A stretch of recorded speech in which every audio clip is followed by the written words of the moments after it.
për Evropën dhe punët e jashtme të Republikës së Shqipërisë, shkëlqësinë e saj, zonjën Elisa Spiropali.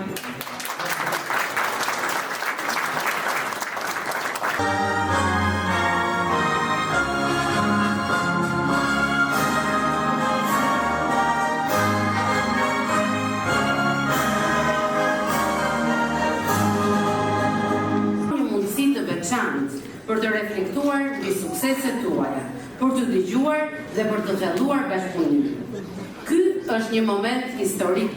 për komunitetin shqiptar në Greqi, një rast për të forcuar lidhjen tonë me atë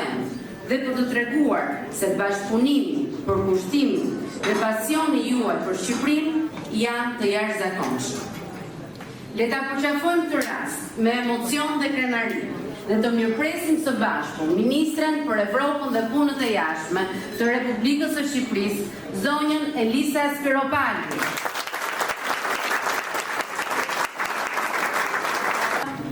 Të dashur bashkëdetar, është gjithmonë emocion shumë i fortë të jesh në pranin tuaj, sidomos këtu në Greqi, ku ju jeni kaq të shumt, kaq pasionant dhe kaq të lidhur me rrënjët tuaja. Është vërtet shumë emocionuese.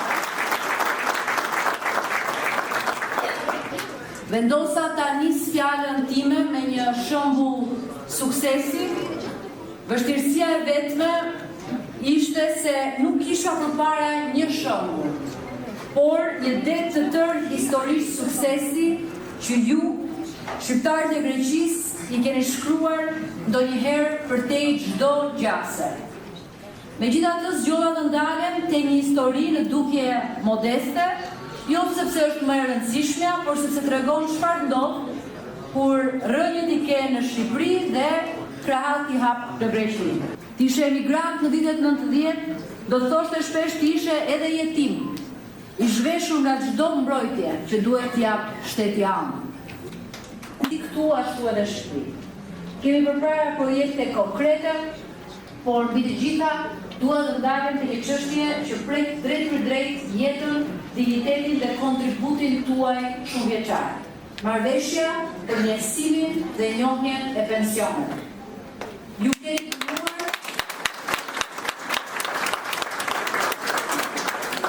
keni punuar dhe punoni për vite me radhë në Greqi, keni kontribuar me mund, me sakrificë, me ndershmëri në ekonominë e këtij vendi dhe është plotësisht e drejtë që këto kontribute të njihen dhe të respektohen. Nuk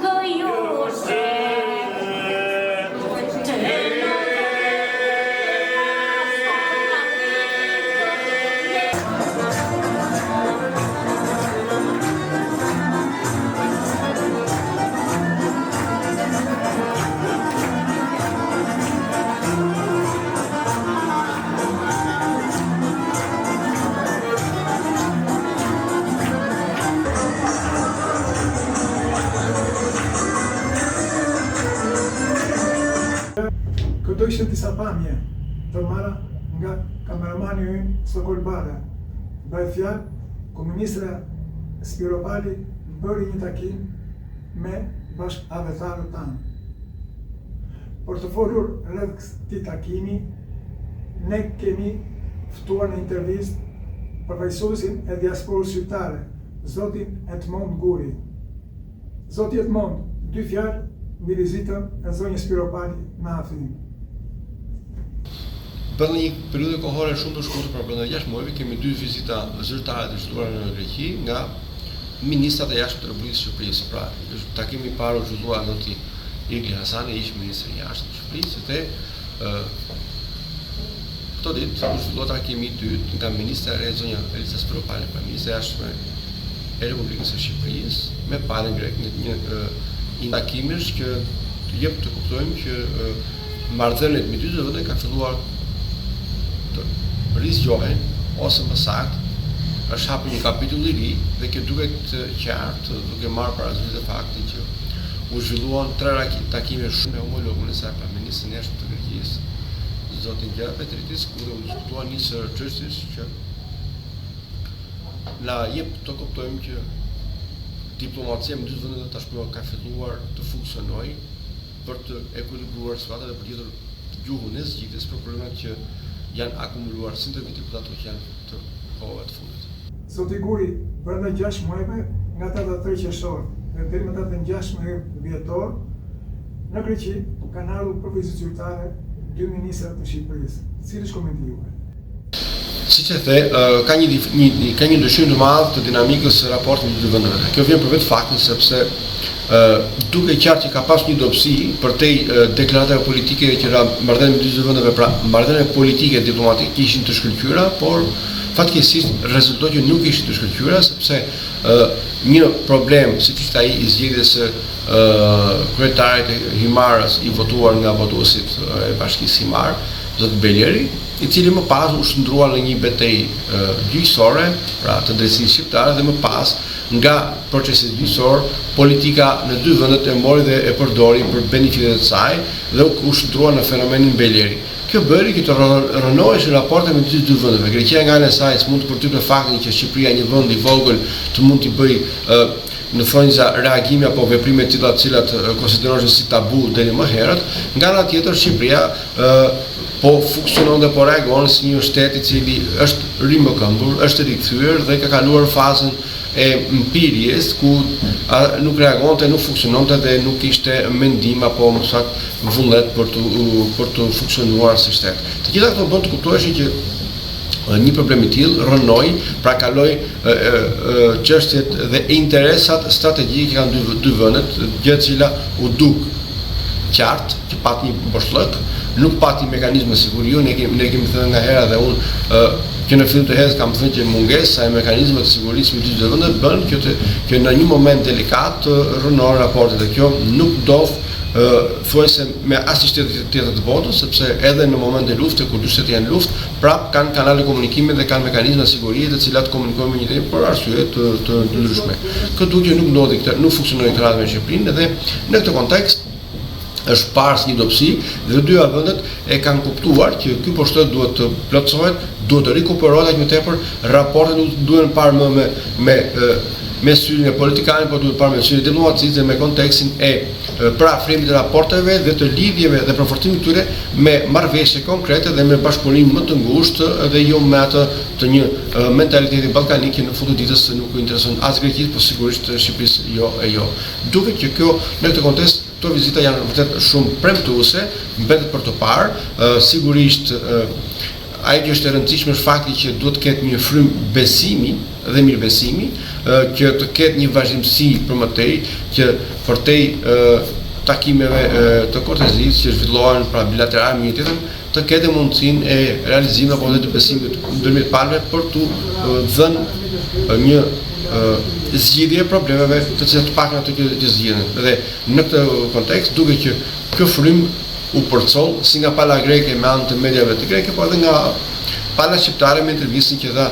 ministrja zonja Spiropali tek e njëjta media e cila forcimin raportet për kalimin e Shqipërisë, jo thjesht si një vend, pra parë nga ana e Greqisë të Shqipërisë, jo vetëm si një vend ballkanik, por si një vend që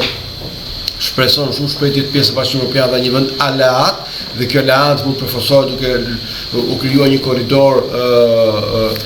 energjetik dhe në një sër fusha të tjera pra raportesh financiare dhe ekonomike bilaterale, por dhe ajo që mendoj që është risi është deklarata e saj që raportet e marrëdhënieve të dy vendeve do të jenë në reciprocitet të plotë. Ju theksuat fjalën reciprocitet. Si ta kuptojmë këtë? Reciprocitet nënkupton që të dy raportet duhet të negocojnë të barabarta, duhet të shikojnë çdo problem të barabarta dhe jo në disproporcion me njëra tjetrën, duke siç ka ndodhur deri më sot. Pra, të dyja palët të funksionojnë dhe të reagojnë në bazë të interesave të tyre, por duke respektuar njëra tjetrën dhe jo në mënyrë të njëanshme siç ka ndodhur shpesh në të kaluar. Dhe ky mjafton të përmendim faktin që bashkëtarët dinë shumë mirë që fatkeqësisht jo një herë, por me mira herë prishet kompjuterin nga ka vit dhe kjo është një veprim i njancëm. Pra,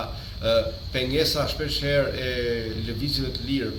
probleme të tjera të cilat kanë qenë të njëanshme dhe Shqipëria s'e ka patur mundësinë apo nuk është marrë në konsiderim nga pala greke. Pra, edhe Shqipëria ka momente ku Greqia apo kryetarë shqiptar apo ka pasur veprime të cilat janë të njëjtëshme të dëmshme për Shqipërinë. Kjo tregon frym reciprociteti. Ose më kryesore që të jemi më konkret tek bashkëtarët është respektimi i marrëveshjeve dhe i raporteve midis dy vendeve, që do të thotë reciprocitet. Mundi këtë takim do të pak a shumë me nga media greke.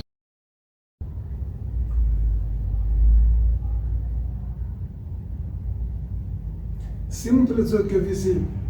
kur këtë radhë nga ana medias greke u lanën ije? Cili është shkaku? Komenti juaj. Po është vërtet. Faktikisht, jo se media greke evitoi çështjen e vizitës ministrit të Republikës së Shqipërisë, se di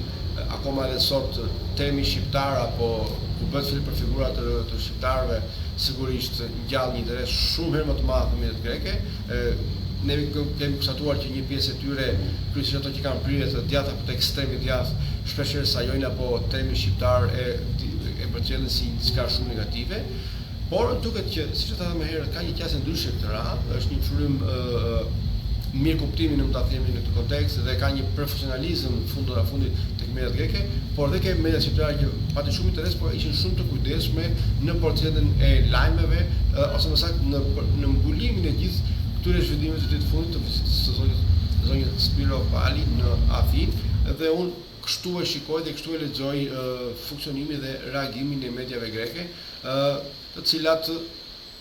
duket që kanë informacion më tepër dhe e lënë në këtë kontekst duke mos i dhënë ushqim kryesisht forcave politike të cilat i përkasin të djathtas ekstreme, të cilat mezi presin lajme për të goditur qeverinë, për të ngjallur atë frymin nacionalizmit që shpeshherë e dëmton Greqinë, por e dëmton edhe Shqipërinë, sepse edhe në Shqipëri ka fraksione të tilla. Pra, duket që ka një qasje ndryshe këtë herë, të pakën këtë lexoj unë për moment. Sa u prekën problemet e migrantëve në këtë takim zyrtar që pati zonja Spiropali me qeverinë e Greqisë, ku di qallet e migrantëve nuk di nga të fillosh e nga të mbarosh? Mendoj se po, sepse kjo u tha qartë nga vetë ministri i Jashtëm si në intervistën e saj, por edhe në takimin që ajo zhvilloi me diasporën në një hotel shumë të njohur në Athinë, me pjesëmarrje masive nga të gjithë me të gjithë faktorët shqiptar, organizuar nga ambasada e Shqipërisë, ku ajo paraqiti një kuadër të takimit që zhvilloi me palën greke të disa temave që sigurisht ndërtoi çështja e gjuhës, çështja e personave dhe dokumentave që është diskutuar me palën greke. Vlen të theksojmë faktin që Shqipëria ka një lëvizje në këtë drejtim, pra ka një insistim për të zgjidhur probleme, por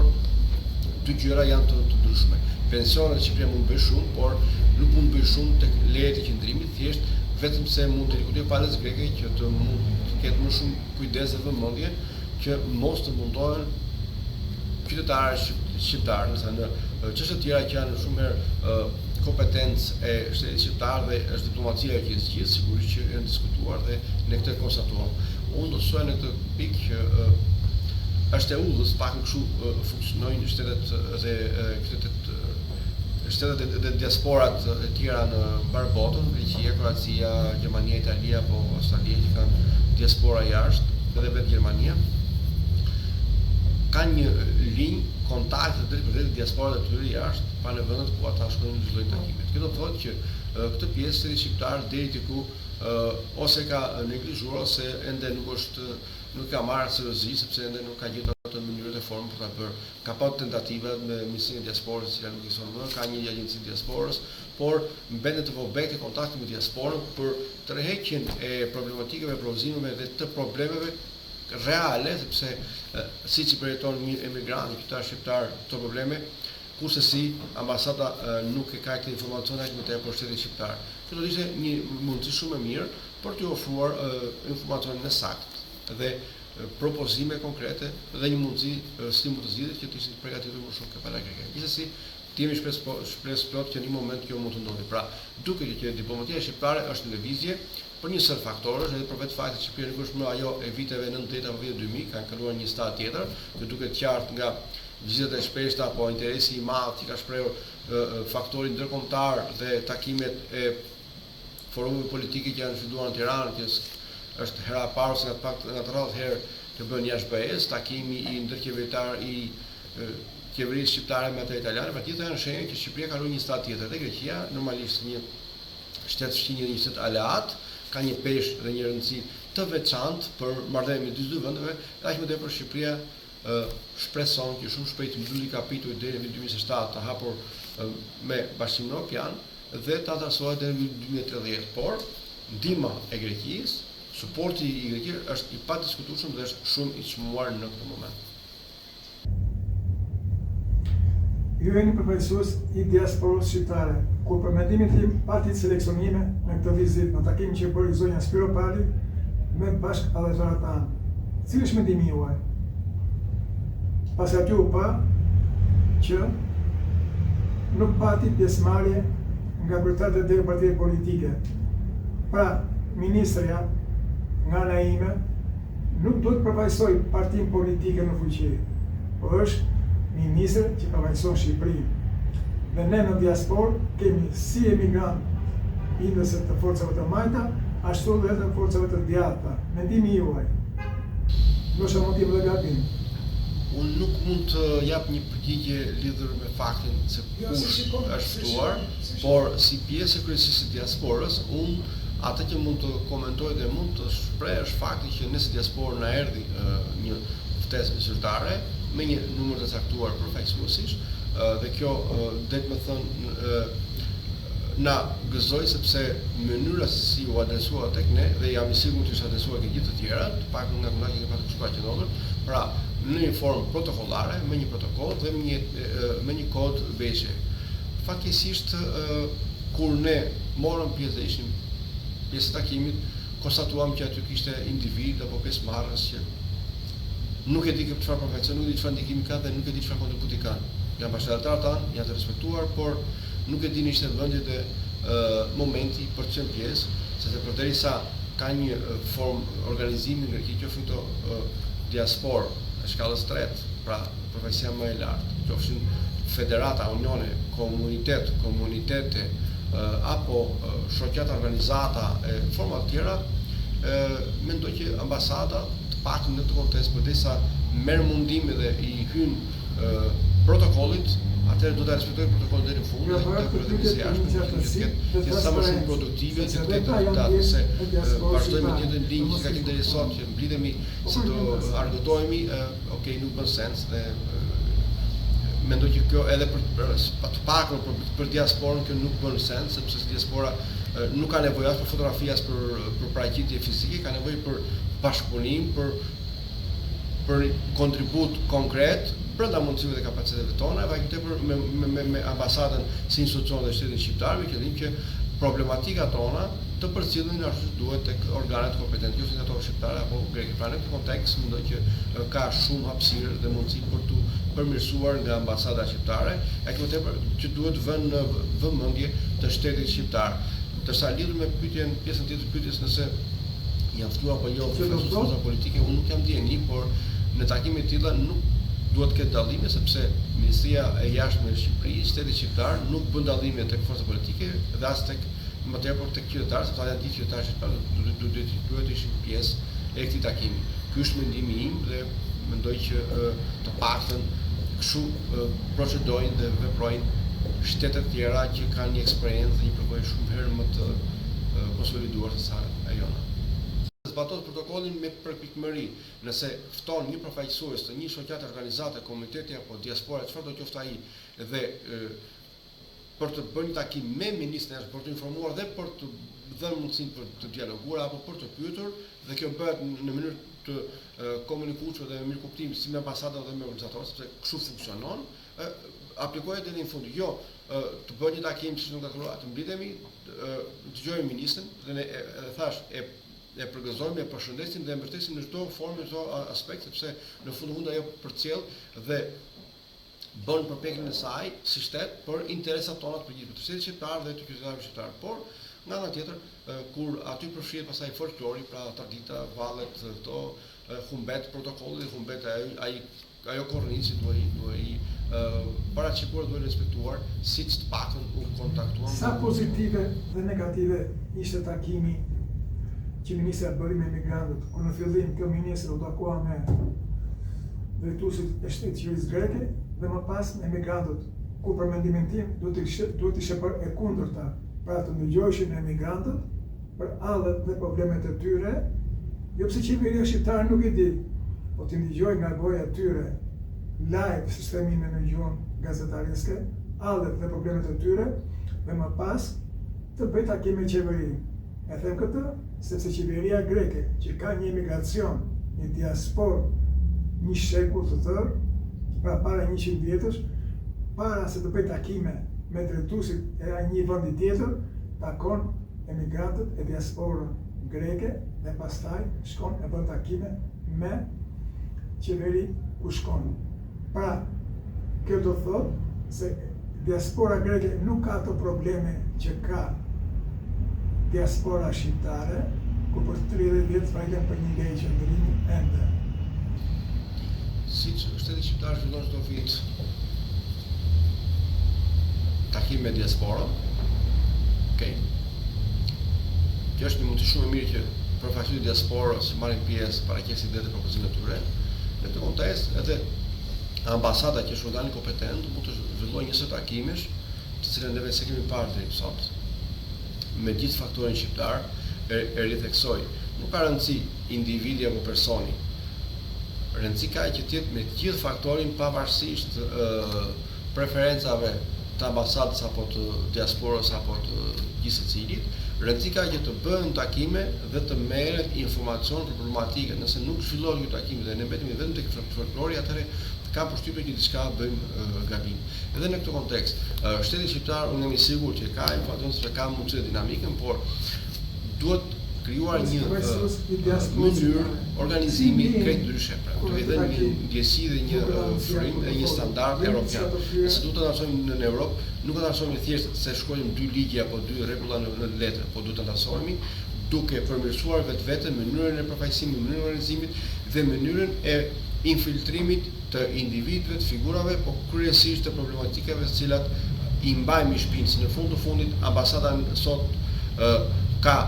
një figurë, nëse një figurë tjetër, ka rolin e vet diplomatik. Problemet më të mëdha i vojmë ne si qytetarë shqiptarë që kemi zgjedhur të jetojmë në Greqi. Pra në këtë kontekst duhet të patur më shumë vëmendje të kujdes.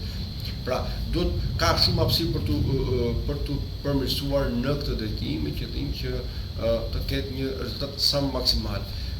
Problematikat pjesa më e madhe të tyre janë të përbashkëta, janë kauza që dihen, nëse ka një koordinim dhe një mundësi dialogimi, jam i sigurt që tek pala greke këto probleme do të shkojnë shumë herë në mënyrë më të organizuar,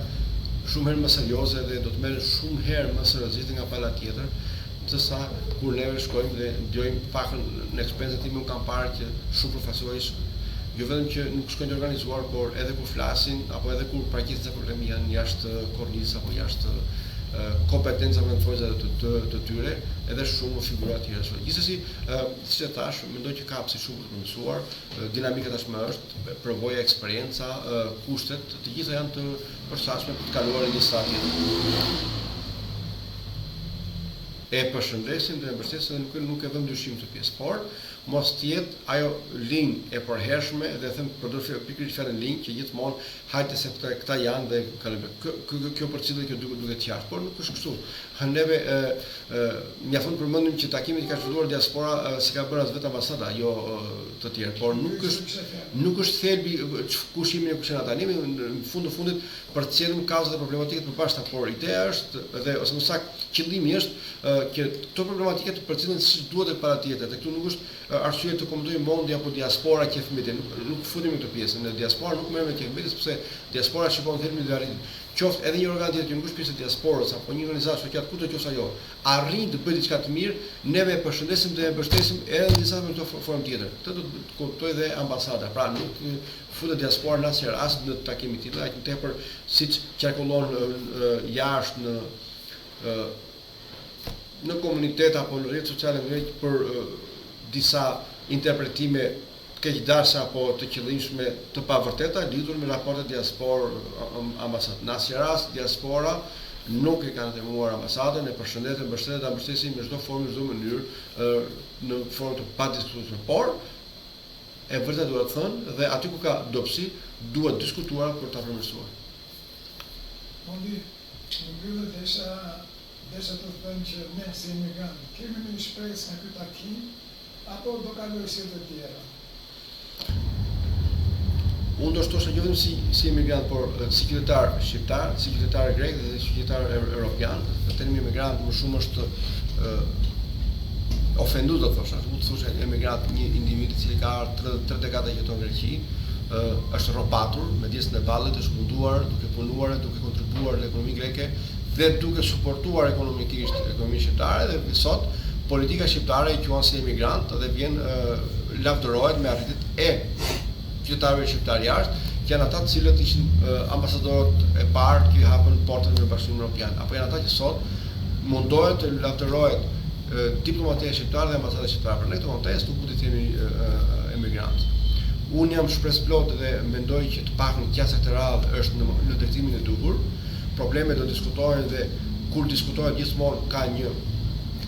hapësirë dhe mundësi për të dakordsuar për zgjidhje, do të thotë mos zgjidhen të gjitha me më shumë shkutur, por të pakun fakti që është dakordsuar të hapen gjithë çështjet të diskutohen, kjo është shumë shpresplote, sepse duke diskutuar, duke dialoguar me dy palëve, rritet defryma me besimin dhe krijohet ajo ndjesia e besimit që të pakun dy palët, edhe se në mos bëjnë dakord me një çështje, janë të vetëdijshëm në atë pjesë dhe e bëjnë me kompetencë dhe duke suportuar ekonomikisht ekonominë shqiptare dhe sot politika shqiptare i quan si emigrant dhe vjen lavdërohet me arritjet e qytetarëve shqiptar jashtë, që janë ata të cilët ishin ambasadorët e parë që hapën portën në Bashkimin Evropian, apo janë ata që sot mundohet të lavdërohet diplomatia shqiptare dhe ambasada shqiptare. Për në këtë kontekst nuk mund të themi emigrant. Unë jam shpresplot dhe mendoj që të pakun qasja këtë radhë është në drejtimin e duhur. Problemet do diskutohen dhe kur diskutohet gjithmonë ka një hapësirë dhe mundësi për të dakordsuar për zgjidhje, do të thotë mos zgjidhen të gjitha me më shumë shkutur, por të pakun fakti që është dakordsuar të hapen gjithë çështjet të diskutohen, kjo është shumë shpresplote, sepse duke diskutuar, duke dialoguar me dy palëve, rritet defryma me besimin dhe krijohet ajo që themi ndjesia e besimit që të pakun dy palët, edhe se në mos bëjnë dakord me një çështje, janë të vetëdijshëm në atë pjesë dhe e bëjnë me Unë ju faleminderit shumë për të intervistë që bëmë bashkë. Shpresplot që jemi në moment shumë të folitshëm, të dy palët, të dy vendet do të gjejnë mundësi të pakur sa çështje të bëmë bashkë. Qoftë kjo për një suspensione, ndarja e kufirit detar, edhe pse është një çështje delikate, por mendoj këto janë tema që mund të zgjidhen dhe ka hapësirë për të zgjidhur, sepse tashmë për kufirin detar ka precedent duke marrë parasysh marrëveshjen Itali-Greqi.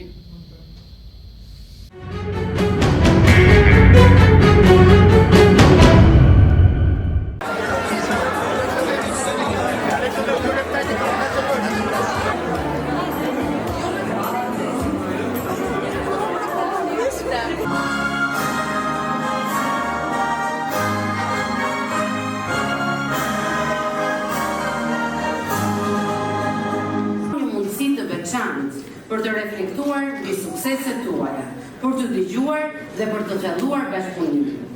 Ky është një moment historik për komunitetin shqiptar në Greqi, një rast për të forcuar lidhjen tonë me Atenë dhe për të treguar se bashkëpunimi, përkushtimi dhe pasioni juaj për Shqipërinë janë të jashtëzakonshëm. Le ta përqafojmë këtë rast. Është gjithmonë emocion shumë i fortë të jesh në pranin tuaj, sidomos këtu në Greqi.